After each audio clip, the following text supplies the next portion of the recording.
Preston. The Saturday Rivals!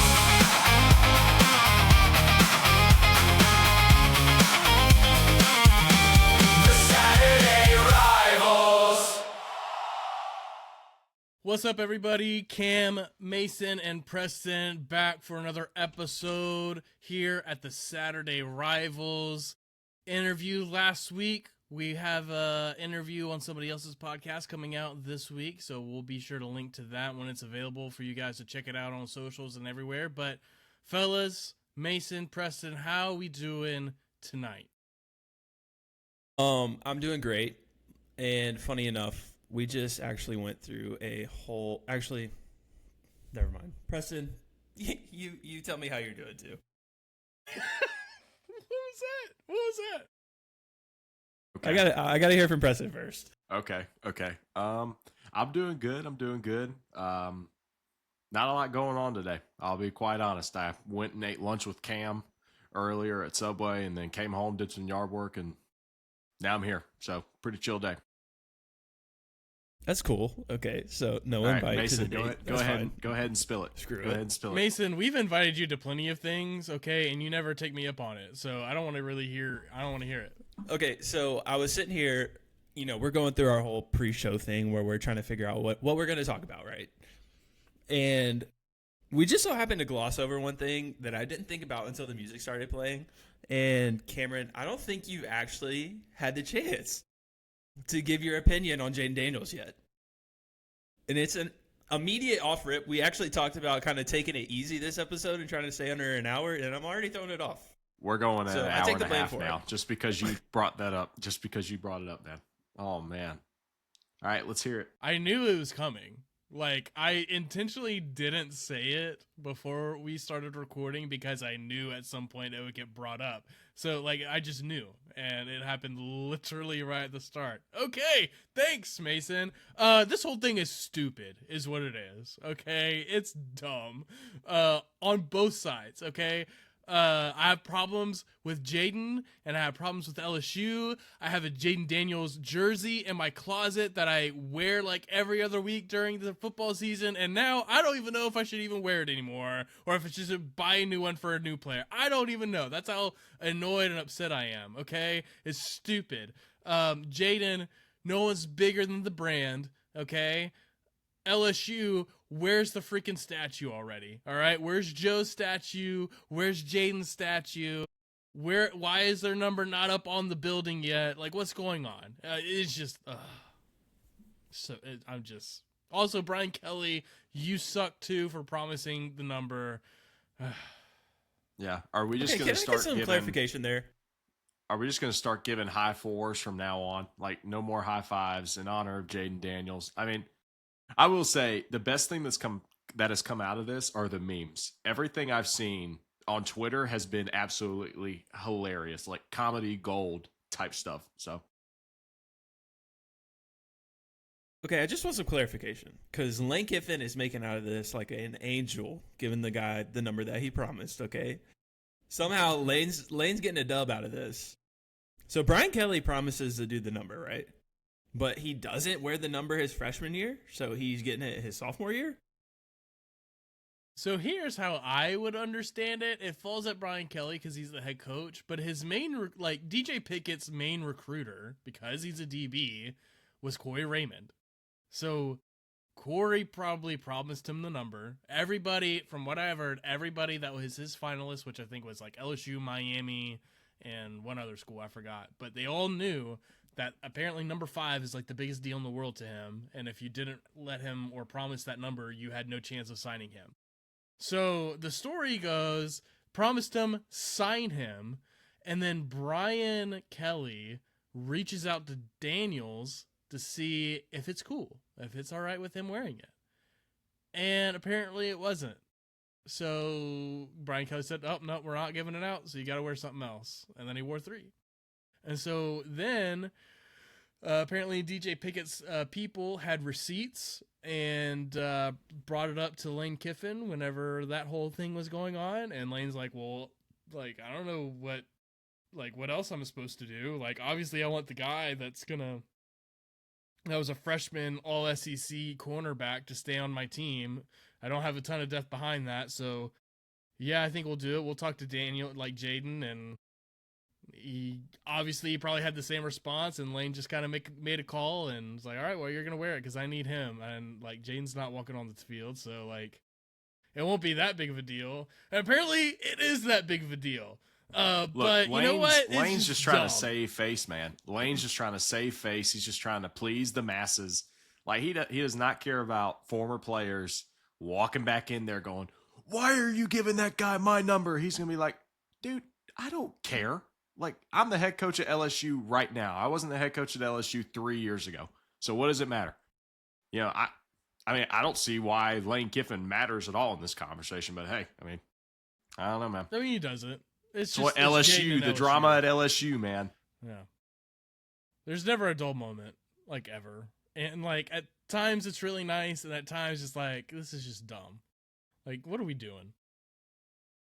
I saw somebody asked Barrow about it in one of his press conferences, and he was basically like, "What do you want me to say right now, brother?" I mean, his answer was awful. I mean, he gave nothing, but it was hilarious. He also said, yeah, they promised me that they probably wouldn't use the number. I'm like, Yeah. all right, just keep throwing gasoline on the fire, Joe. I appreciate it, man. Like, okay, so like, how do you guys, let me ask this. How do you guys feel about retiring numbers? I don't care. No, I don't think you should retire numbers. Here's the problem. You have, 100-something kids on the team, right? You can only go up to 99 numbers at that point. So if you're retiring a number, you got to have a dang good reason for it.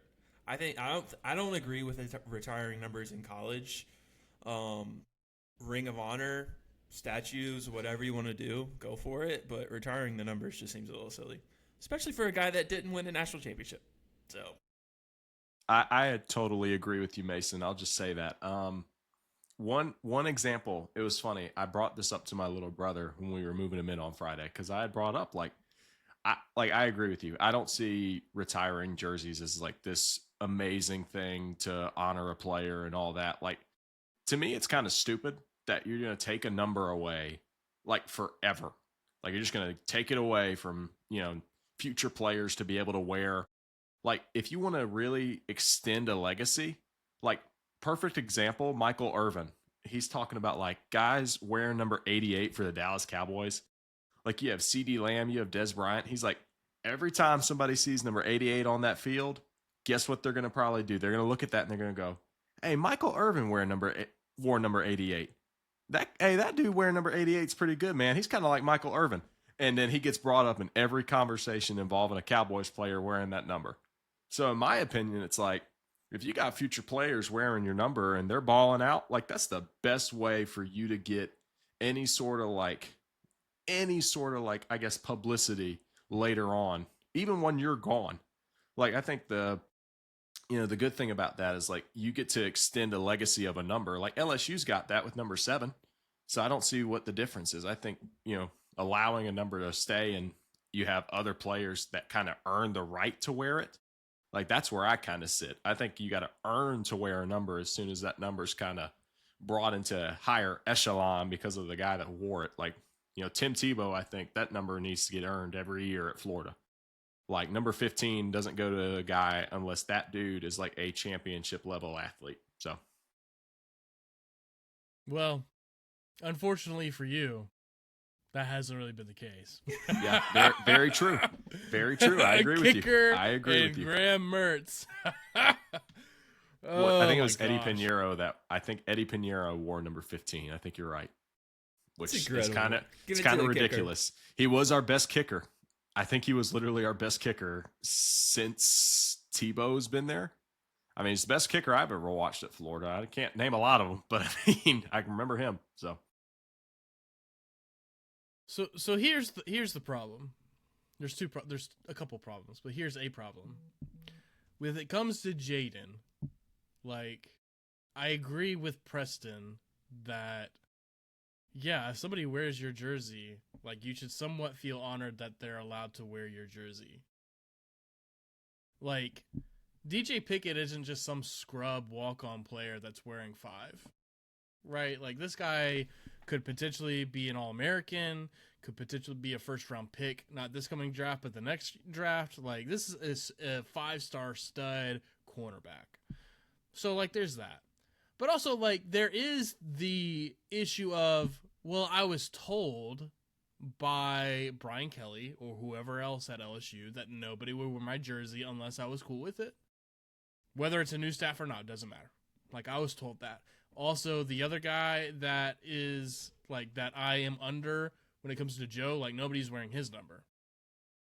And the whole, like, I get a little annoyed by the comment of, well, he didn't win a national championship, so I don't really care. I was like, no, like this dude, like you can blame Matt House for him not winning a championship, okay? That defense was one of the worst defenses in program history, and Jaden carried that team to 10 wins, okay? And if you have a defense that's even like a quarter of the way better than what it was, he probably wins a natty. So like he had one of the best seasons ever. Like RG3 didn't win a natty, but everybody considers him one of the greatest college seasons ever. So like that, like there's no, like in this whole conversation, there's no need to diminish what Jaden did and prop up Joe. Like there's no reason for that. Like I just think it's pointless. At the end of the day, the issue goes back to LSU though. Like either people aren't allowed to wear jerseys or they're allowed to wear them. Yeah, Like I the agree. only number that is retired and cannot be used is Billy Cannon's number 20. That's the only one. And that happened before they changed the whole rules on what they do with this. So like they can retire jerseys, like numbers that players wore, but that doesn't take the number out of circulation. So like examples of that, Tommy Casanova, Jerry Stovall, Charles Alexander, Burt Jones, all of their like numbers are up on the stadium, but people can still wear 4. People can still wear 37. People can still wear 7, right? But that's the honor that LSU gives. The problem is that they wait way too long to do any of this stuff to honor players. Like, why is Glenn Dorsey's name not on the stadium yet? Why is Jacob Hester's name not on the stadium yet? Like, there are tons of Patrick Peterson, Tyrann Mathieu. Like, there are so many studs just in the recent era that were like transcendent type players that should be there, and haven't even mentioned Joe and Jaden yet. So like they just take way too long. And then you get into this issue of, well, it's kind of up to the coach, but we kind of don't want to, but this other player that's really good wants to. Like this is the issue that happens when you don't have clear guidelines and then like you drag your feet on how you're honoring your great players. Like I started with, there should be a statue already being built for both guys. Regardless if Jaden won a natty or not, he won a Heisman Trophy. He's one of 3. Okay? So, like, in that instance, from Jaden's perspective, yeah, the one Heisman winner, you literally, no one can wear his jersey, number 20, in Billy Cannon. Nobody can wear that jersey. And nobody's worn Joe's 9 yet. So, like, I won a Heisman too. Like, I had an awesome season too. So, like, you guys are, I don't know, it's just dumb. It's all dumb. It's also just a number. Like, who, like, it's a number. Just honor your players. Jaden, chill out. It's just dumb. I'm over it. I'm tired of it. And if anybody was paying attention to our podcast story on Instagram, kind of around the time that this kind of news broke out, I did repost and put on their story one of the memes that Barstool LSU put out. And it's just like little stick figures where one is laying on the ground crying and one's like the dad walking into the room. It's like, oh, what's wrong? Jaden freaking hates us. All right. That's what's wrong. Okay. That was my feeling all day. And it's just, I want to say this. And then we can move on. But I do agree with you in the sense of like, yeah, just because he hasn't won a natty doesn't mean this dude wasn't a transcendent type of player at LSU. Because like you said, one of 3 guys. Like I think of Steve Spurrier for me obviously comes to mind. He didn't win a natty at Florida, but yet he was considered one of the greatest players, and he's got a statue outside the stadium because he won a Heisman Trophy. Not because of how good of a coach he was, but because of a Heisman Trophy. Now then eventually he won a natty in 96 and they named a field after him, but that was way after the statue had already been built, and number 11 is still available, by the way, which is the number he wore, right? Kyle Trask wore number 11 and kind of, pushed that forward as well, was a Heisman finalist. But, and then to bring Alabama into the conversation, Bryce Young, first quarterback at Alabama to win a Heisman Trophy, but, he won a natty, but he was a freshman who didn't play a whole lot in that natty in 2020. And then he goes on and wins the Heisman. But that's the thing. Like, none of those guys were talking about retiring their numbers. Like, and I mean, Spurrier played in like the 60s. So if his number's not retired yet, it ain't going to be, But I think, again, it's like the legacy of having a number be worn by multiple players. Like you said, like number 7, like I think Patrick Peterson and Tyrann Mathieu both wore number 7. And then like recent guys that have been at LSU, also like Harold Perkins, wore it too. So like there's been some really good athletes to wear that number.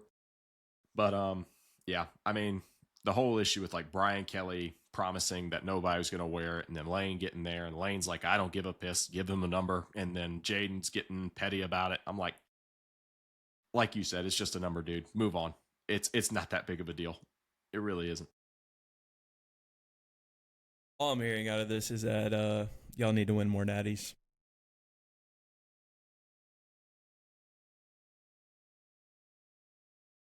Anyways,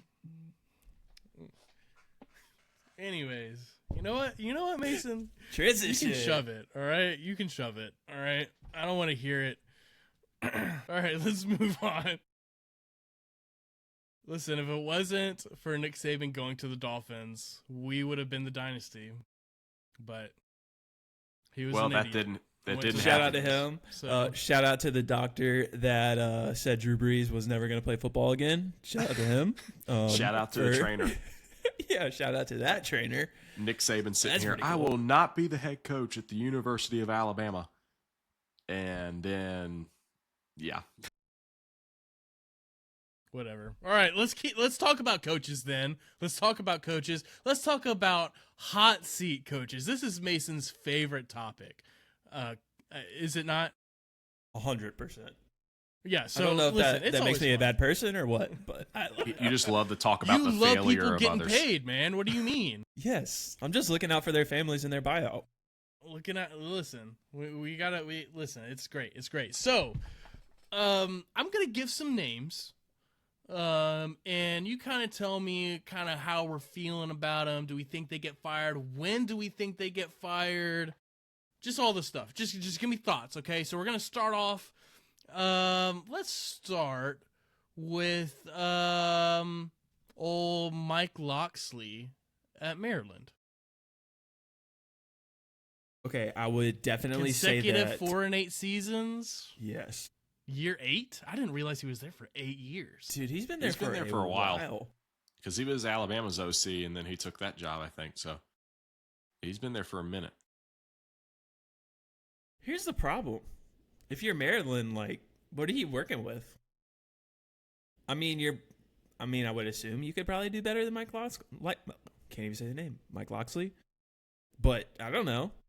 Also, he's got a good quarterback that he was able to keep from going into the portal. I would say the seat is hot, but is that a name that you're like, you're dying to hear? I don't know. I think I it's would one of those say- guys where you're not surprised to hear that he's fired at the end of the season. Yeah, that's like Yeah. yeah, of course he got fired. They're I also terrible. wouldn't be surprised if he didn't get fired, though. Because to Mason's point, it is Maryland. Like, you got to know what you're working with there. And you got to assume that if they fire him, they believe they can get somebody better. So that's where you kind of sit, I guess, if you're Maryland in that situation. So right now, looking at the buyout, they fire him without cause. The school owes 65% of the remaining guaranteed compensation. So if it's during the season, during or after this season, it looks like it's only $4.4 million for a buyout. Yeah, that's nothing. So yeah, So you like I better said, figure that's out if you nothing. want him or not. this is the year. You better figure out if you want to get rid of him or And, keep and him. he's only signed through 27, so like his last extension was back in 23 all the way, and so like 27 is the last year of his deal. It definitely seems like hey, you got to do something more. We might as well just get rid of you and throw the 4.4 away, because you can't have a coach on his last year of his deal. Like, whoever actually does that in any environment. I love that I just said $4.4 million is nothing. You love that, or does it football- hurt? Actually, In college football, as a head coach, it's not. It's really not. You're talking about After 50 the to $60 $60 million million for BK? buyouts. I don't even know what I would do with myself if $4.4 million just popped on my front door. Go spend it. quit your job, have somebody Retire. take the test for you. I don't know. Yeah, stop waking up at 4:30 every morning. That'd be cool. All right, let's stick in the Big Ten. Next name, Luke Fickell. Oh, Luke 100%. Luke Fickell's like demise at Wisconsin is a little surprising, but it's also not super surprising by how like different of a style he tried to make Wisconsin's offense. But even still, like, he's a good coach. He did really good at Cincinnati. People were maybe thinking of him maybe being the Ohio State coach when that thing was opening up, or, you know, Ryan Day being a little warm after losing to Michigan, and he's just tanked at Wisconsin, man. It's kind of surprising, really. Honestly, I don't even know how he still has the job this year. I mean, name alone kept him the job for one more year, because I feel like that seat's been hot for a few years now. But I mean, he's keeping it. But they have another bad year, bro. I don't see it lasting another year. I will say at Cincinnati, he did have Marcus Freeman as his defensive coordinator, so that might have helped save face a little bit for him, because obviously we found out Marcus Freeman's a pretty daggum good coach. So who knows? So man? we saying Marcus Freeman actually built up Luke Fickell? Is that what we're saying? Oh, now we're talking. I mean, there's possibilities there. What has he done at Wisconsin? Well, I mean, listen, that's let's what we're do some talking about, Let's right? deep dive into this. Because I'm pretty sure he was still the DC whenever they made the playoff. I'm pretty sure Marcus Freeman was still there before he ended up going to Notre Dame under Brian Kelly. He was still at Cincinnati, because that was where he went after Cincinnati, was to Notre Dame. So It's funny how good those DBs were too. Sauce Gardner and Kobe Bryant. yep. Just randomly at Cincinnati. So before he got the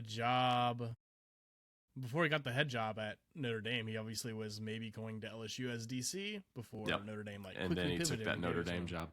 Notre Dame, give credit to Notre Dame, man. They went and got a guy that was in their own building. I will give them credit for that. Like, not many programs are willing to do it. So Okay, so with Freeman, at Cincinnati, he only had him at Cincinnati, not the whole time while he was there, because I think like towards the end is when Freeman went to Notre Dame. But with Freeman in Cincinnati, start out 4-8, which is Luke Fickell's first year there. Can understand that. Then went 11-2, 11-3, and then 9-1 in 2020. So it's a total of 35-14. Okay, without Freeman, we're not going to count the Ohio State interim coach here, obviously. 2021, 13-1, Cincinnati. 2022, Cincinnati 9-3, and then he goes to Wisconsin. Didn't realize he coached the bowl game.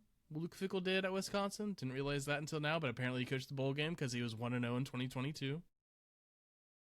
23 That's 7-6. weird. That is 24 weird. 5-7. 25 4-8. So what we're saying is Marcus Freeman helped build Cincinnati.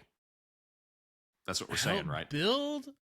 Is Cincinnati a better job than Wisconsin? Like, I don't know now. Like, we're taking this conversation and going all sorts of ways. I mean, I don't know, man. I mean, would you rather be in the same state as Ohio State, or, I mean, be in a company of your own over there in Wisconsin? I mean, I don't know. And Well, how much Wisconsin has talent is in shown they can be Wisconsin? good. I don't know, man, but Jonathan Taylor, Melvin Gordon, like you had some guys that were Badgers over there, dude. Like, let's not forget that. So You can't forget that Cincinnati's in the Big 12 now either. true. That is Trash true. bag competition over there compared to what That you're is working true. with in the Big 10. That makes a job more desirable. Yeah, when you play in a weak conference, your job is all of a sudden like top of the line because now you can make the playoff every year. There you go. Jonathan Taylor high school was in New Jersey, so it's not even in Wisconsin. Melvin Gordon, what you got on that one? Let me guess. I'm not Melvin saying Gordon. there's good talent in Wisconsin. I'm saying Wisconsin, the school, is Melvin capable Gordon of winning. feels like for some reason, I want to say Florida kid. No, he was a If Wisconsin A, kid. a He was. Florida kid going to He was Wisconsin. that is one. But like, here's the thing: when it comes to the difference between Cincinnati, Ohio, or Ohio in general, and Wisconsin, when you think Wisconsin, like, is definitely feels the smash mouth Iowa, like big bodies pro style offense type of thing. And then when you think of Ohio and the athletes that are there and around, like everybody's probably running spread, run the ball from the shotgun, like what Luke Fickell does. And that like obviously has not meshed. I mean, yeah, he's sucked. So obviously something's wrong.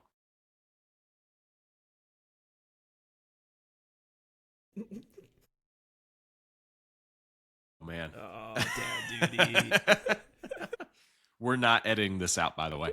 No, This is leave it staying in. This is staying in. All right, I can break it down for you real quick. As a parent, I can tell you exactly what happened. One of Cameron's kids decided that they didn't want to sleep anymore, He's giving the so they play by hopped out of play. bed. They probably walked around looking for Cameron. Cameron wasn't available at the moment. Obviously, he's podcasting, and so the kid decided maybe a snack would be good for me right now. Goes to the kitchen, searches for a snack, doesn't find a snack, starts making a lot of ruckus. Okay, probably knocks some stuff over.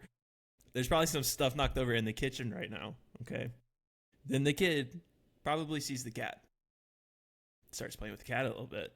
So now we're getting a little loud. And then finally, Cameron hears kid and He's cat back. He's back. and has to go put kid back to bed. Mason was giving the play-by-play just now of what just happened. Oh, I still have my headphones on, so I was listening to the okay, whole you time heard and the whole laughing. thing. Okay. Oh, I heard the whole thing. It wasn't just one kid, Mason. It was all three of them. They were all three out of bed kids. just playing with the dog and doing all sorts of stuff. And as soon as the door opens, they scatter like cockroaches back to their room. So, Come yeah. on. Listen, That's so funny, man. there On was no point. food involved, but On point. pretty close to being on point, Mason. Thank you. Yeah. This is yeah, not getting edited so- out. This is staying in. Yeah, This I whole guess I'll keep sequence that right in. here is staying I in. was hoping the hey keep going thing would have been like, hey, just don't even miss. No, okay, we'll just keep it. That's fine. All right, so that's Luke Fickell. Any other notes or things you want to say about Luke Fickell or Wisconsin over Cincinnati or whatever? No, that's an easy fire. Yeah, it's easy fire. How do we feel about Lincoln Riley at USC? That's a good one. Can I call a pause on that one? Because I want to throw a scenario at you that I've been cooking up for a couple of days now. Oh, okay. What kind of season out of Joey Maguire is it going to take for those boosters to decide that they want to move on? If he doesn't make the playoff, he's gone. Okay. We're talking Texas Let's Tech now, say, right? correct. Texas Tech, Yes. Joey Maguire. Okay. I mean, is it out of the realm for, let's say they don't make the playoffs, they could find a loss, whether it's Houston, Oklahoma Houston's gonna be State, good, whoever, in Houston's the gonna be regular really good. season, and then championship game, lose to BYU, you got 2 losses, you're out of the playoffs after spending a crap ton of money on your roster, the Brendan Sorsby stuff happens, yada, yada, yada. Those boosters aren't going to be happy with that. I could totally see them firing him at the end of the season if something like that does happen. Now, where the scenario comes in is what happens if those big oil wigs decide we're just tossing $15 million at somebody And what if it ends up being Lincoln Riley? I think Because That's a really good because scenario. he played there, right? Yeah. Well, I'm I think about he was the 99% OC sure he there. played there.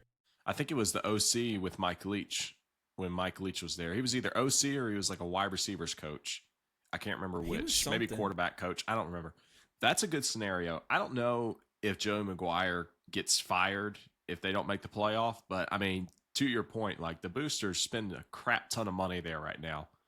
And I mean, I don't remember the dude's name, but the one dude who's got all the oil money, who was a former player there, like he's going to have a lot of say in this, I'm sure, as to like, hey, I'm not going to spend my money if that guy's still the head coach, and then I guess you kind of run into a situation like it's not the same as James Franklin and Brian Kelly last year, but it's similar, in that sense of like you have a former, head coach that happens to have made the playoff before getting fired after what most would consider a decent season, but it's not good enough. So, Because I could totally see a world where Lincoln Riley pulls his same stunt again like he did at Oklahoma, where he gets out before it's too late. And that, because I mean, it's not like USC has been knocking people's socks off with him there.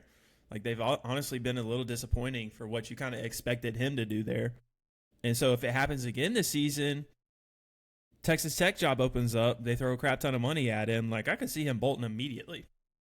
I mean, the comparison for me would be like Lane Kiffin just this past cycle. Like whenever he took the job at USC, it's not exactly the same situation. So don't hear like it's not going from SEC to SEC. I understand this, but it's very similar when you have an offensive-minded head coach who decides to up and leave for a program that all of a sudden he thinks is better and goes out. Now, I know that we're talking Ole Miss versus LSU compared to Oklahoma and USC, right? Totally different. But when I think Lincoln Riley going to USC, automatically Lane Kiffin going to LSU comes to mind. Y'all can talk about it, but that's what comes to mind for me. I thought we were. I thought we were talking comparing USC to Texas Tech here for a second. I'm like, what are you talking about? No. The only reason Lincoln left Oklahoma to go to USC was because he didn't want to coach in the SEC. Like that's the reality. Exactly. Yeah. He thought he had an easier path. He could have taken the LSU job that year too. Is the thing. He could have taken the LSU job and didn't. But here's to Mason's point, the connection between Lincoln Riley, Texas Tech. He did play at Texas Tech. He was a walk-on quarterback there, and then he spent 7 years as a coach at Tech under Mike Leach from 2003 to 2009. So, and of course, he's, as we all know, part of the air raid tree under Mike Leach because of that. So the connection is there. Very interesting, and it might be a thing to where, like, I was thinking earlier today, just thinking about kind of our next topic that we're going to talk about, and USC came to mind of like, hey, they could be really good this year. But then you look at their schedule, and they play a lot of the top dogs in the Big Ten this year. Like, I'm pretty sure they play Ohio State, they play Indiana, they play Oregon, they play Washington. And you only win one of those games, you're not making the playoff probably.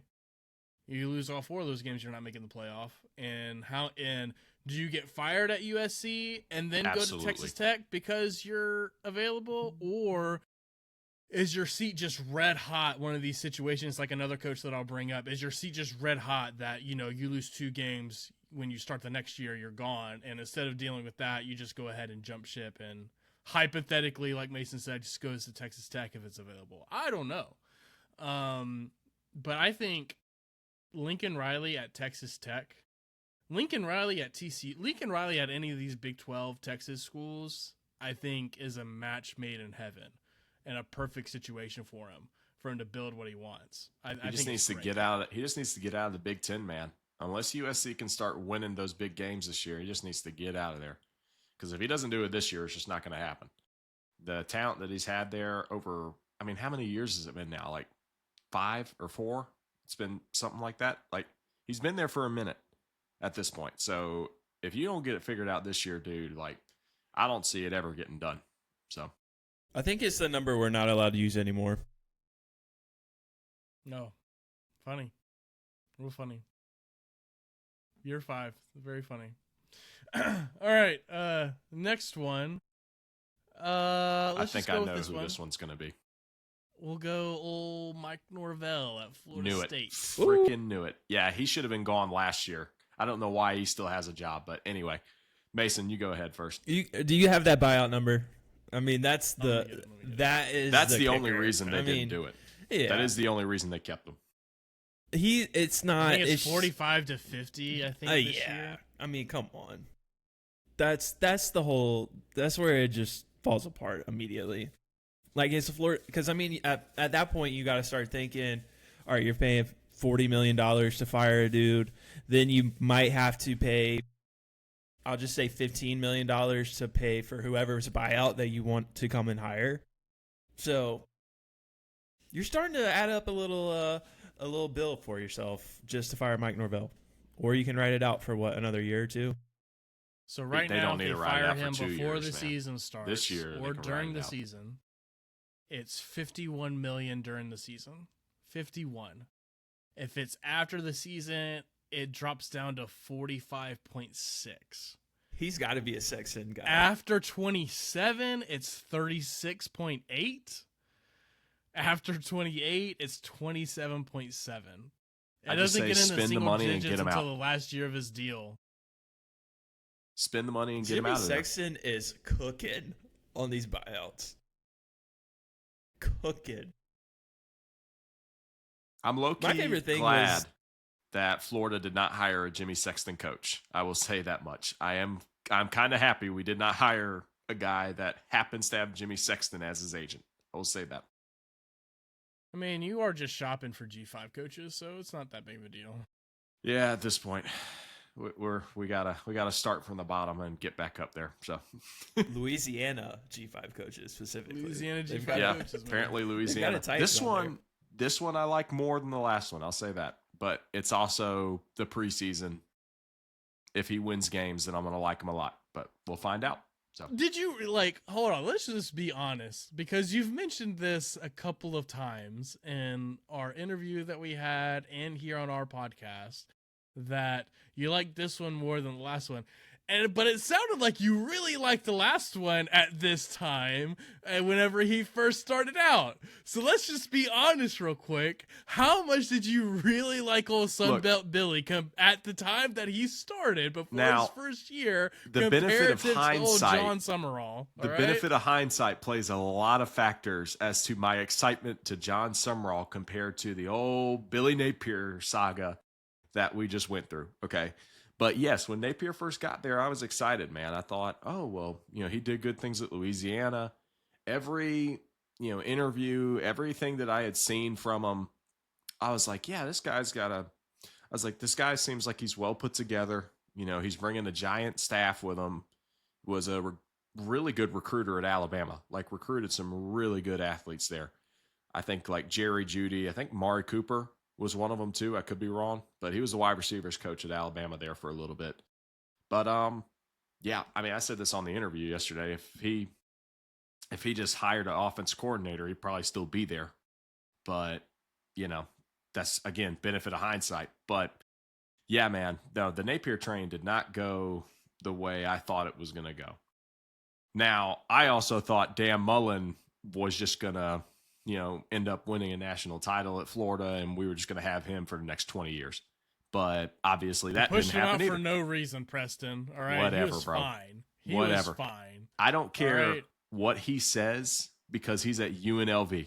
All right. So whatever he's telling you about, oh man, yeah, I would have made the playoff at Florida however many times. And you know what? Some of that might be true. He may have made it a year. And then the next year we go 5-7 or 4-8, and we lose to South Carolina by 30. So, pick your poison. Do you want that, or do you want to be consistent? I don't know. This is the University of Florida. Do you want that, or do you want do you the wanna compete? continuation of that after? you wanna- What, Do you what wanna doesn't play off? anything different? And that's Playoff what. every now and then, or be a 5-7 every year. What are we talking about? Hey, Play for look, SEC championship okay, games sometimes, okay. or just Point being, lose every game. point being, the expectation at the University of Florida is neither. All right. So yes, Mullen and Napier both deserved to be fired. Let's not get that twisted. But yes, if we're looking at Summerall, my opinion on Summerall going in, I'm still waiting to see the results on the field. But just from the fact that, number one, he hired an OC and he got one of the best offensive coordinators in college football last year. So that's one thing where I'm like, hey, you already fixed problem number one that the other guy didn't do. So I'm proud of you for that. And held the recruiting class together last season, the last recruiting class that we just brought in, which is phenomenal, by the way. The fact that he even held that class together to begin with when we didn't have a head coach for 2 months. Hang on. We were talking about Florida State. Okay, we don't need to be doing this veer off into how great John Summerall is and all this stuff. All right, I appreciate. Okay, well, if you want to know my opinion on Mike dash Norvell, it here next week. Okay, Yeah, if you want to know my stick to opinion, Norvell. if you want to know my opinion on Mike Norvell, the guy sucks at his job. He should have gotten fired midway last year, but they don't have the money to fire him because it's Florida State. They're free shoes university, right? So they just gotta stick with that. Stick with old Norvell there for another 3 or 4 years. We'll put him in the closet and put him in the locker and just shove him in there every year and beat him by 40 again. And then we'll move on with our lives. And I'll pretend that he's not even the head coach there. I care less about Florida State if you really want to ask that question. So, Preston, listen. no, hold on. Preston, is Urban Meyer the greatest college football coach of all time because he got to coach Tim Tebow? no. I see what you're trying to do, and it's not going to work. All right. No. Just because I brought up Tim Tebow as the GOAT, now we're going to consider everybody else the GOAT? Okay, yeah, right. Everybody that coached him. Man, let me tell you, Dan Mullen, greatest offense coordinator of all time because he coached Tim Tebow. Yeah, right. Yeah, that's for sure true. Okay. So, okay, if you're Florida State and you spend the 50-something million or 40-something million dollars to get rid of this headache that doesn't know how to recruit high school players and Horrible at apparently swings Horrible at and it. misses on the transfer portal since that 1 year, where do you think you turn? Is there any names that we might like for Florida State? Obviously, not asking Preston because Preston, hates them. But if you want to give a legit answer, Preston, feel free. But I doubt you really have a serious answer. Gus Malzahn. Okay. Hire Gus Okay, Malzahn. so He'll be better than Mike Not Norvell. a serious answer. Okay. All right. LSU's DC. Blake Baker. Blake Baker. Could be decent. I would like that I don't move. know, man. I don't know about Blake Baker being a head coach, just first year head coach, especially at a big time school like that. But hey, Well, you also got to think, hey, they're spending $45 million. Yeah, They're you not got to find rich. cost effective. yeah, So cost effective. that's maybe yeah, kind true. of the pool you're looking at. Maybe. Well, If are you we want to going get for frisky him or with are we it, going for a OC at that point? Like, what's an OC? yeah, I was that about to comes say mind? if you want to get if you want to get a little frisky with it, maybe you take a shot on Heartline at USF. That I would like. I know it's his first year, so that's a little sketchy, but It's I real mean, sketch. Depending on how long they wait to pull the trigger on Norvell, though, you could see something year one from Heartline that makes you believe in him. So I could see it. Like, I really could. Especially, the dude was Charlie a Weiss Jr.? fantastic recruiter. why am I all over LSU right now? Who? Charlie Weiss Jr. Could be. The name that I'm maybe thinking of, Bryant Haynes, DC at Indiana. Oh, I'll tell you somebody else I like. The DC at Miami. Yeah. That Same forget yeah. his state. name, but I know. You'll be there. Florida Those some State, names? hire us, okay? We I don't will think they're take your gonna GM hire. job. I don't think they're going to hire a guy from Miami, man. That would be like blasphemy for Florida State. I don't think they're going to do that. But, They'll hey, probably I just could be steal wrong. Napier from you. I don't know. Yeah, let them do that. We'll see how that works out. Give him a Napier. second chance. What's please. the upcoming Please. Louisiana G5 coach? Is there one? Who's at McNeese? That's the next one, I think. That's at who Florida McNeese? can hire. We're just going to create this trend of hiring G5 Louisiana coaches. Listen, it's the pipeline. The pipeline, all right? Some people have it for recruits. Florida If has it for Summerall, head coaches. if all Summerall right? works out, man, and does what I hope he will do, then by all means, go hire another group of 5 guy from Louisiana. All right, we're going to keep going. Dave Aranda at Baylor. Oh, yes. I don't know how he He's survived got last old year either. DJ. That's a tough one. Okay. If But DJ he's been on the Lagway hot throws seat 5 for interceptions years in the now. first game, he's gone. Year 7 at Baylor. Yeah, but I feel like he's been on the hot seat since year 4 probably? He's been on the hot seat for like 3 years. So, yeah. He won the Big 12 championship, though, so I feel like that's the only reason they're keeping him around, is he did win a Big 12 title. So, the potential is there. Man, I am surprised at how it's gone for him at Baylor because, like, dude was a stud at Wisconsin and a stud at LSU for a long time, a part of the national championship, and it just hasn't gone well for him at Baylor, man. Yeah. Well, it's And one of those guys. probably just the offense, I don't know, but It's one of those guys that Josh Pate would always bring up as like, if you give that dude a head coaching job, like at a big time school, like he's gonna be. I mean, like you talk to the next anybody big at time LSU commodity. or anybody that knows him, they were all that same way, but it just hasn't translated it well for him. So maybe he's just a DC guy. Like, I don't know. Maybe he goes to the NFL and does that. But yeah, it's gonna be tough, man. The Big 12 is wide open, so anything could happen. But I wouldn't be super surprised. He's apparently had 4 losing seasons in the 6 years that he's been there. Went 5-7 last year. So it's all on the shoulder of old DJ Lagway, and I will laugh hysterically if he has a great year at Baylor. It's just going to be hilarious. But you know, He can have a great year at Baylor. I'm glad he's gone. See ya.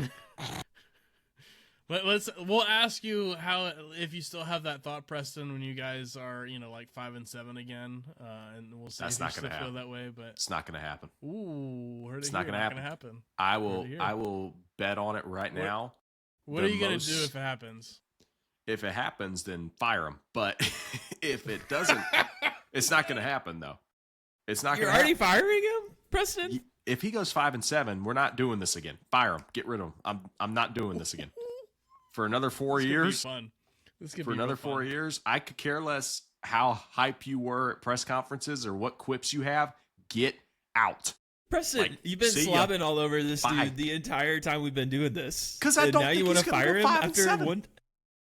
He's not going to go 5-7. The worst we're going to do is 7-5. Calling it right now. That's the worst we're going to do. We're going to have a winning record by the end of the year. All right, so Okay. if they do anything less than 7-5, If he what goes are you- 6-6, we gotta find something here. if he goes Shave your 6-6, if he goes 6-6 and he wins a bowl game, then I'm fine with keeping him maybe going into next year and then seeing how next year plays out. But I'm not doing the 4-year game again of, oh, it takes time. BS, dude. Indiana won a national title in 2 years. All right. I could care less about how much time you need right now. Get it done. Okay.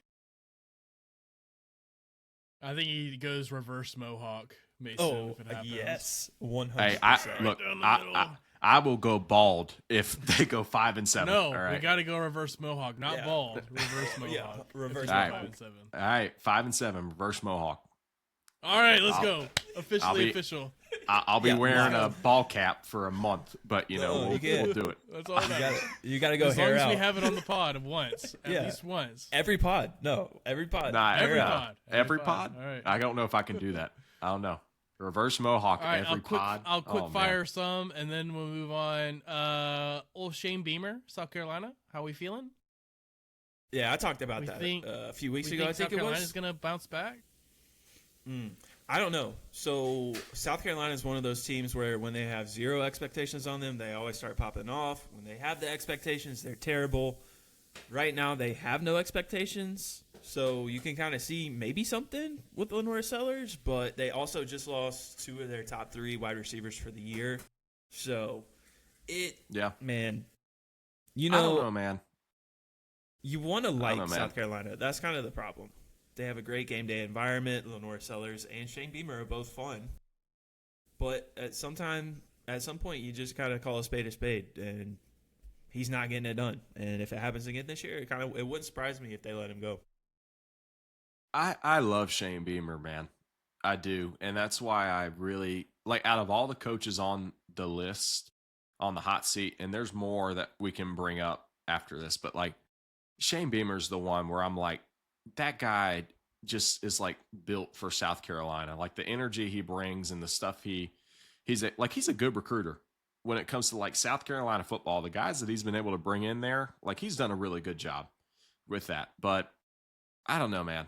I would hate to see him go. I really would. Even if like they go 7-5 or 6-6 and they underperform, like I still would hate to see him go because I think he's a good fit for South Carolina. I really do. All right, I'll give one more name, and if there's any other names that you guys want to bring up, then we'll do that. So last name, Billy B. He gone. Bill Belichick, the 33rd NFL team. He gone. North Carolina's stupid. I don't even think he counts. Like, what Does are we not doing? count? No.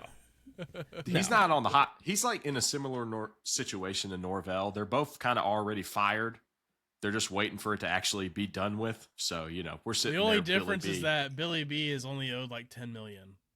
I don't even think it's that much after this, isn't it? I think after this season, it like drops way off. It might. Yeah. They could that probably one get him doesn't for even count. cause too with everything going on there too. Yeah, probably. All right, I got one. All right. When are we going to accept the fact that Josh Heupel is a one-hit wonder? What? Ooh. Oh my gosh. Very A interesting. one-hit. Didn't they make the playoff 2 years ago? One hit wonder. Hang on. I'm not sure about that, Mason. I don't see where your point is there, dude. But look, I What'd think you say? Josh Heupel They made it one time. to the playoff one time in the 12-team playoff era, and then they almost made it back in what was it, 2022, and then they lost to South Carolina and they choked that game. But I mean, look, we're talking about a Tennessee organization or a school, a football program that hadn't won a daggum thing for like 2 decades. Like it's been a minute. Like this team cannot ask for much. So at this point, and I'm obviously talking as a rival, but Josh Heupel, I mean, look at what Josh Heupel has done since he's been there. He's beaten Alabama twice, right? Not many Tennessee coaches have been able to do that in recent history, so give him that. He's beaten Florida a few times, and he beat Florida at home, which nobody was able to do for like 20 years. So give him that one. And he had Tennessee in the playoff, and he had him in the playoff conversation in the 4-team playoff era with Hendon Hooker and a bunch of other guys. So, like, I don't know, man. I don't see where we're sitting here talking about Josh Heupel as a hot seat guy, even after last year. I'm just saying he was thought to be a quarterback whisperer because Hendon Hooker came in and lit the world on fire for a little bit. Then you get your superstar, your 5-star stud of a quarterback, Nico Amaliya. Yeah. You get him in, dude flames out, decides to transfer, and you're working with a whole lot of nothing at this point. Maybe this freshman coming in can be something, but who knows?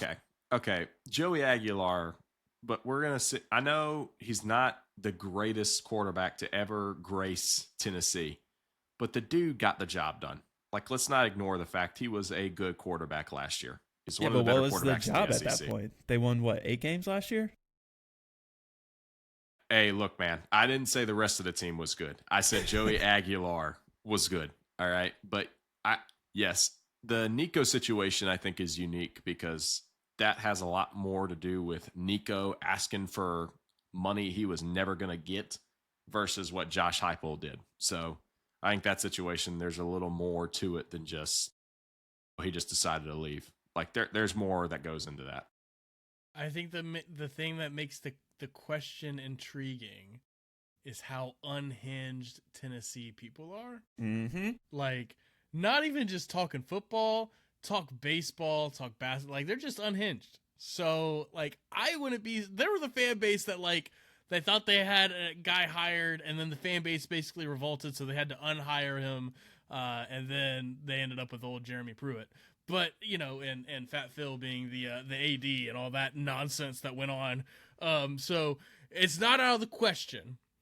It's very interesting. I think if they have like a 7-win year this year, next year for sure hot seat, especially Starts if to the get hot. offense isn't up to snuff. Because like at the end of the day, like the offense hasn't been legit since Hendon Hooker was there. Like, yeah, Tennessee made the playoff a couple years ago with Nico, but like that was all because their defense was awesome. Didn't really have much to do with the offense, and they got their doors blown off. And granted, it was to the eventual national champion, and Ohio State went on a run, but like they got the doors blown off. Weren't really sniffing it last year with Aguilar. He cost them some games. I mean, he played well, but he also cost them games with turnovers against Georgia and Bama. But it's interesting. I think Heupel's a really good coach. It's just the Nico thing just threw a huge wrench, I think, in the whole thing. You lose your guy that you had put your future in, all the eggs in one basket, and now you've had to play the transfer portal. Let's try and see if we can find somebody else type of game, and that's kind of the thing that undoes a lot of coaches that have promise. But if he has a subpar year this year, I wouldn't be surprised if he's on the big hot seat next year. I just think if you're Tennessee, you look at it, 3 years ago, you're feeling pretty good about where you are in the SEC at that point. Really good, man. Dude, 3 years ago, they were on the mountaintop.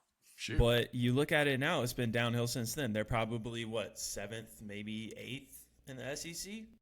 So I'm not saying he's going to get fired at the end of the season. I want to start throwing the conversation out there that seat could start getting hypothetically speaking, if they fire Josh Heupel, and we're talking about, okay, you fired a guy that has been the best head coach you've had since, golly, why is his name not coming to mind right now? It's Phil. Dude. Yep, Phil Fulmer. Since Phil Fulmer, you're going to fire the best head coach you've had since then. Who are you going to go get? Like, I know Tennessee's got a lot of money. Dan Lanning's not leaving Oregon. Sark's not going to leave Texas. DeBoer's probably not leaving Bama unless, I guess, Michigan starts calling. How hilarious would that be? Lane's not going to leave LSU. Like, all the top head coaches in college football are basically locked. So who are you going to go get? You're going to go get an unproven commodity? Like, you've been doing that for the past 2 decades since Phil Fulmer was gone. And you ended up hitting with Josh Heupel, who you hired from UCF. But, like, who are you going to go get? Like, That's just the same question that anybody has about anybody that's on the hot seat in this. A guy that we're not even, like, saying is on the hot seat yet. Like, I agree with you, Preston, for sure. Like, at this point, when it comes to the here and now of college football, like, we don't know who that's going to be. It could be the guy at Oklahoma State that just got there from Eric Texas. Morris. He could be a He's a star. good one. We're going to talk about him later. It could be Rhett Lashley at SMU and throw it back at him, even though SMU has a lot of money. It could be Kenny Dillingham, even though Michigan couldn't get him from Arizona State. Like, there are some names out there that you could try and throw at, but you also have the issue that Michigan just had. Michigan is way more historic than Tennessee, and they swung and missed on so many coaches that they had to settle on Whittingham. Okay, so but yeah, the Michigan situation, you also fired a guy because of a whole lot of bad that I'm not even going to talk about. Like, you're not losing but you're not losing like scholarships and players and stuff. That's just like a bad HR basic situation. Yeah. Like, it's not basic, but like you understand what I'm saying. Like, it's not, he didn't get fired because of NCAA stuff. So. I mean, to my point though, like, Michigan had to pivot and find somebody late. Like, Tennessee's going to have to do the same thing if they fire Heupel. Like, because in my opinion, what is that going to say to head coaches if you fire a guy who has been the best head coach you've had since a national title winner in this day and age in college football, where it's hard, man. Like, it's hard to put together the perfect team to go and win one. And Tennessee's investing a lot of money right now into Josh Heupel and that football team.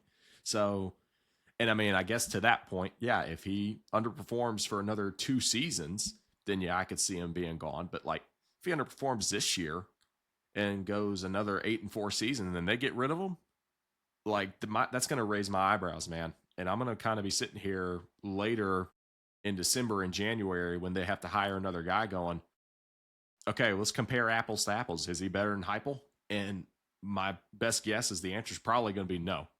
So I don't know. I don't like the idea of firing him after this year. I just don't. All I'll say is if Brian Kelly can get fired, then anybody can get fired. So It's I'll LSU, just- man. That explains that. It's LSU. Tennessee's pretty dang close. All right, they're pretty dang Yeah. close. Yeah, that's Come true. on. That's Any true. other names, One- Mason? one more Jeff name. Levy. Jeff yes, Levy? that's Mississippi exactly who I was just about to bring State? up. Okay. Jeff Same Levy wavelength has there. Jeff Levy has to get it done. If Jeff Levy doesn't get it done, he's gone. What does Jeff Levy has getting to it get done look like at Mississippi State? 7-5 or 8-4, make a bowl game, win the bowl game. That's what getting it done looks like at Mississippi State. He has to at least have a winning record or else he's gone. Show that you're improving. Because of Camario Taylor, like that dude could be legit, man. At quarterback, like he's a good athlete. So probably one of the better quarterbacks you've had. Like they had Nick Fitzgerald in there in 2018 and then obviously Dak Prescott. But like one of the better guys that you've had since those two players have been there. So All right, let's go through the schedule. Louisiana Monroe, win. All right, at Minnesota, which was a game we circled in one of our previous that's episodes. a fun one. That's a fun We one. think a win or a loss there? I think what they'll we think? win, but Yeah, I it's, give them a win. Win. it's, All right, it's at weird South because Carolina, that's a lower tier Big Ten team. back-to-back road games at South Carolina. They're losing South Carolina. They're dropping that. All right, Missouri at home. Dropping that. I don't know, Alabama at though. home. The Missouri game's weird because they beat Arizona State last year, too. Now, I don't remember where Arizona State finished the year. I don't know if they were very They good. weren't great. But Level early Missouri, in the Tyson year, Missouri. that was a big win for Mississippi State. So I could see that Missouri game kind of being a trap game early, like week 4-ish, right? So I don't know. That's a weird one. Alabama. L. They're dropping it. All right, then they're off, and then after the bye week at LSU. Drop. I think they can get Oklahoma. that one. Drop. At Texas. Drop. Good night. It was getting bad. Vanderbilt at home. That's a dub. I'll give him that one. Jared Curtis, first year freshman quarterback. That's a dub. I'm going to give it to him. Mason, what do you think? I think there's going to be some mistakes on the Vanderbilt side that might give them the edge in that game, especially with it being at home. Bro, I just don't know what to do with Vanderbilt right now. Yeah, I'm too. I Was it don't either, real? man. Was it real? I mean, that's the thing. Was it real last year? Or the past 2 years? Was it real? I mean, look, Clark Lee's seemingly done the impossible there. So, I don't know. All right, so Mason said win. We'll go with win just to be generous. Auburn at home. That's another weird one because Auburn's in an odd situation, too, with a first-year head coach. 11 a.m. kick, Auburn at home. Okay. God, 11 a.m. in Starkville. I could see either. I don't know if I'm going to give them both. I was Because about to that's say, two I think games they in a row. I think they split. They're going those to two. drop one. I think they're going to win one of them. And I then can they'll see play the Auburn Tennessee game Tech. being one. So that's a Yeah, win. they'll beat them. And then finish the Egg Bowl at Ole Miss. And that's the difference between 5-7 and 6-6 right there, is winning that Egg I mean, Bowl. like, we're saying, like, for sure feel okay about 4 wins with Mississippi State. Was it even that? It was really 3. Yeah, I think it was more It like was 3. really 3. Probably 2.5 because I mean, Just the out of do you conference. actually feel great about Minnesota? I mean, that's a Yeah. great question. Yeah, so I would flirt with Could be a 2.5 on matchup that issue, one. But Depending, I think this all weighs on how good Camario Taylor actually is. And if he's going to be a game changer at Mississippi State, then who knows what kind of upsets they're able to pull out going into this season. But if he's not the game changer that some people think he is, then Jeff Levy's probably going to be fired by midseason. I mean, they 'Cause still they're gonna got drop a Fluff. couple. They still have Fluff at their running back. He's a good running back. So you got a decent quarterback running back situation, but you lost a handful of players to the portal. I think I mean, if they part of that lose to also Minnesota, depends on like how good is Missouri this year, how good is Yeah. South Carolina, how good is Vandy, how good is Auburn. Like those are 4 games that are like at this point I would say are toss-up games for them. So like that's the difference between 7, 6, 8 wins and 2 wins. Would you be shocked if they won 3 of those games? If they went 3-1 in those 4? I wouldn't be shocked. I wouldn't either. I think Vanderbilt. Who was it? I think Vanderbilt, Auburn, and South Carolina are ones that I would see them winning. Missouri, I don't see it. I think Missouri is going to be good, but those 3, I could definitely see them pulling it out, especially with those being at home.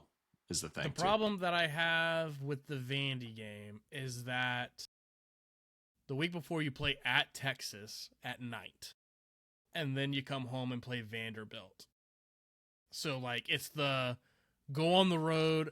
What are the spirits like when, like, you almost beat Texas last year in Starkville, but now you got to go to Texas this year? And I'm going to talk more about Texas next week.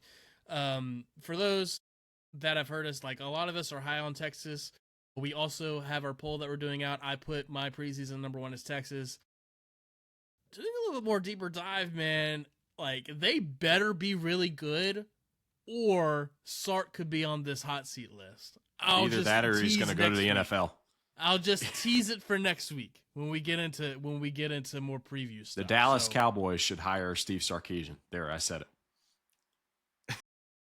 See, that's just you being a hater, not thinking your team's going to be good. So, I don't know how I feel about that. Any other names? Any other hot seat names? I think that's it for me. I tried to flirt with the idea of Eli Drinkwitz, but I couldn't quite take him out on the date. No. There's no way Eli's Missouri's keeping that man. He ain't going anywhere. Unless he gets a bigger job, he ain't going anywhere. It was a quick, ooh, this is nice, and I just can't get there. I think we've ran our time on the hot seat talk with the names we brought up. But, I mean, the Jeff Lebby one for sure is a good one to bring up, too. John Summerall? If they go 5 and 7, yeah, he's gone. If they go 5 and 7, he's gone. Mark my words. Scott Strickland better be gone too, because we're not having him hire the next head coach if this doesn't work out. You're a basketball school now. It's fine. Yeah, sure. Todd Golden, you got it. Sure. Just like Bama is. Bama's a basketball school now too. Dang right. What? Didn't you guys? You said that like it was a shot, but I love it. Yeah. Didn't you guys just hire a former LSU head basketball coach to come and revive your sorry program, right? Y'all just did. Y'all might be a basketball school here this year too. Who knows? Wait, so I'd be okay with that. I haven't watched an LSU basketball game in full since Will Wade left, so it's okay with me. We're a baseball school. It's fine. All right. To end the episode, we will go dark horse playoff teams / contenders. To me, I'm thinking like maybe not just get in the playoffs, but maybe win a game or 2 in the playoffs type of teams that not a ton of people maybe are bringing up. What do we think? I don't know about win a game or 2 for my picks. I was thinking more just like who gets in. Big 12, I could really see Houston being the team out of the Big 12, Willie man. Fritz? Yep, Willie Fritz over there. I believe Connor Wigman's going to be the starter, but even if he's not, I think Keyshawn Henderson is the name of the 5-star quarterback that they just landed last cycle. Like, that team is loaded with talent. And Willie Fritz, I mean, we already saw what he was able to do at Tulane whenever they beat USC. So, like, I don't know, man. I think in a weak conference like the Big 12, it's up for grabs for everybody right now. Like Texas Tech, BYU, Houston. What's one that I'm forgetting? There's another one that I'm forgetting that I'm sure might come up. Oklahoma State. There's one. Oklahoma State might be a sleeper team with the guys they got from North Texas. That's one we got to talk about. But I can see Oklahoma State or Houston being a team out of the Big 12 that nobody's thinking of right now. So those are just a few I'll bring up. I'll let Mason share maybe some of the teams he's got.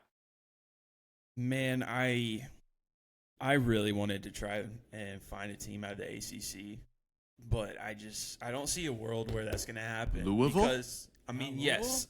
So I thought about Louisville at first, right? But they do have that tough week one game against Ole Miss, which, you know, we have stated is a trap game for them. It's a little sneaky. They could pull that out, but if you're just assuming that Ole Miss wins that game, that's already a loss for Louisville. Then you're going to have to run through the rest of your schedule. I don't know their schedule off the top of my head, but at some point you're going to have to play Miami, assuming it's in the championship game. So if you lose that, you're not. Let me making the look up their playoffs. schedule. I I'm gonna tried look to up their get schedule there. real quick. I really tried to actually sit down and think about Clemson, but their schedule is actually going to be a little tougher too because they do play Miami in the regular season. They're going to be playing LSU. They're going to be playing South Carolina at the end of the year. So it just gets a little sketchy for Clemson as well. So I kind of landed. Virginia Tech. That's an That's interesting one that I was thinking, man. James Franklin, year one. I mean, it's the weak conferences that we talk about with sleeper picks, right? The Big 12 and the ACC are going to be the two that are always going to come up because there's a multitude of teams in both of those conferences that if they win the conference, they're in. So it's just up for grabs right now. I'll say this too. I really do see a world where Penn State makes it into the playoffs. Now, win a game, that's where it's going to get a little tricky. But, I mean, if you tell me at the end of the year that Penn State's in the playoffs, I'm going to believe you 10 out of 10 times. Because that schedule is just going to be so weak for them. And they do have talent on that team, and Matt Campbell is a good coach. I know you don't believe that, Preston, but you'll see it at the end of the year. I never said that Matt Campbell was a bad coach, but year one at Penn State, even if they make the playoff, I don't think they're going to be a top 12, top 15 team in regards to like talent. I mean, obviously talent wise, because you're bringing in the Iowa State Cyclones to play at Penn State year one. But like, I don't see the only reason I could see them making it in would be a weak schedule. So I see a world where Penn State gets in because of that. Louisville, though, their schedule, they do not play Miami. The biggest game on their schedule is SMU week 3. That's the biggest game. And other than Ole Miss, which you already brought up, which I think we all think is going to be a loss. But I mean, who knows, man? Like, we've been dogging on Ole Miss over the past few weeks now, just because of Don't do it. the rest of the roster. I mean, who knows what Jeff Brom's going to be able to pull out? And then you have SMU week 3. I'm just saying, man, I could see a world where Louisville gets it done and is able to at least make it to the conference championship. Now, Miami is the one in the ACC that still has not won a conference title. So it's like, are they going to get it done this year? Or are they going to drop 2 games again and not be able to make it because they lost conference games? Like, that's the thing for me with Miami. I don't know if they're going to actually be able to make it through their whole regular season without dropping a game they aren't supposed to lose. So. Yeah, that's the thing about Miami. You never really know. And before last year, their playoff run, everybody was questioning Mario Cristobal with him in Miami. Before that at Oregon. And you think, ACC, other than Miami, SMU, Louisville, Virginia Tech, maybe. It's really sad that, I know it's not sad for Preston, but it's really sad that FSU isn't good and Clemson isn't good anymore. Neither one of them are, up to, snuff at the same time. Because that could be a really competitive conference. North Carolina, get your head out of your butt and, let's get a coach and let's be good. There's tons of opportunity in the ACC, and it doesn't seem like any team in that conference is willing, or multiple teams in that conference are willing to do it, man. North Carolina, funny enough, would be set up this year if they just had not hired Bill Belichick. And Josh Pate talked about this. Hypothetically, if they had hired John Sumrall, Darian Mensah very likely is headed to North Carolina and is going into his second year as a Tar Heel, and we're talking about North Carolina being the playoff team coming out of the ACC. So North Carolina just really, for lack of better words, they screwed the pooch when it comes to hiring Bill Belichick. I mean, I don't know why you thought that was going to work out. But, the ACC is kind of weak right now. Duke won that conference last year. Yeah, that was bad. Duke doesn't even play football. Are we going to talk about Virginia? Is Virginia another one this year that we're going to think maybe gets it? I think so, but I don't know, man.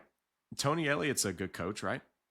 I mean, at least from last year. I mean, they dropped the conference title game, but they were a playoff team going into that, and then losing that cost them it. But are we even going to bring it? That's the thing, dude. There's 6 teams in the ACC that could all potentially do it.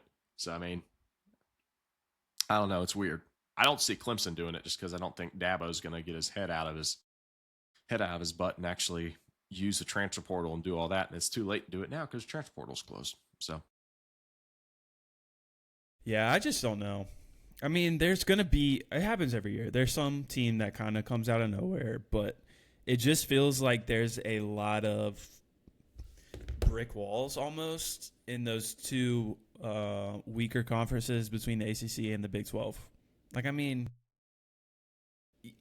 nobody's going to be surprised if Texas Tech makes it to the playoffs. Nobody's going to be, I wouldn't think that anybody would be surprised if BYU makes it to the playoff instead of Texas Tech. But are either one of them going to win a game? Questionable. Same thing with, I mean, unless they get lucky and get the G5 opponent, which probably ain't going to happen. So I'm prepared for another weird year out of college football. Last year was peak weirdness. I'm kind of hoping that it tops itself again this year. okay. I'm going to throw in just a couple teams. I am going to throw in this one. And this one's going to be obvious. It's not Florida, okay? No, Florida's a sleeper pick. Florida is a sleeper pick for me. All right, look, I'm going to roll through. No way. I'm going to roll through the first 6 games, of this schedule. Okay, because are we about to talk about Florida's schedule again? The last 2 seasons, Florida's schedule has been the toughest in the SEC. Easy, but okay, hear me out here. Okay, Florida Atlantic. I think we've week done 1. this every week. No, listen. Florida Atlantic week 1, dub. Campbell, dub. Auburn, on the road. Now, that's the one where you can kind of throw it up in the air. I think we can get that done. That's just me personally. Now, I'm biased, obviously. I'm not going to ignore that. Ole Miss, we talked about this a few weeks ago. I think they win that one. And then you're talking Missouri and South. There's a world where Florida could be sitting here being 6-0 going into the Texas game. I don't think I'm tripping when I'm saying that. I'm dead serious. I really think Florida could come into that game undefeated. Either that or like 5-1. Like, there's a high, maybe not a high chance. I think it's like 50-50 right now, depending on whether they drop that Auburn and Ole Miss games, like those couple. And then Missouri's going to be a weird one too. But you're killing me, Preston. If Florida comes into that, mark my words, if Florida comes into that Texas game 6-0, after what we were able to do against Texas last year with subpar to almost anemic play calling, and as an offensive play caller, Billy Napier was god awful. So if we could beat Texas last year, if we come into this year 6-0, like, who freaking knows, man? The last half of this schedule is where it gets tough, but even then, you have Kentucky, Vanderbilt, and Florida State. And then you're done. So, like, and then you have Oklahoma thrown in there, which I don't know why it's not popping up here, but like, I seriously see a world where Florida is sneaking in 10-2. He's 10-2, 9-3 to the point, Mason, where he's just gonna crash here. The issue in about here, 4 or 5 weeks. Yeah, week 4 is gonna be the Preston crash out episode. The issue here, I just have to say, he's the one that wanted to keep this under an hour this week too. I did, and we are at 1 hour and 18 currently.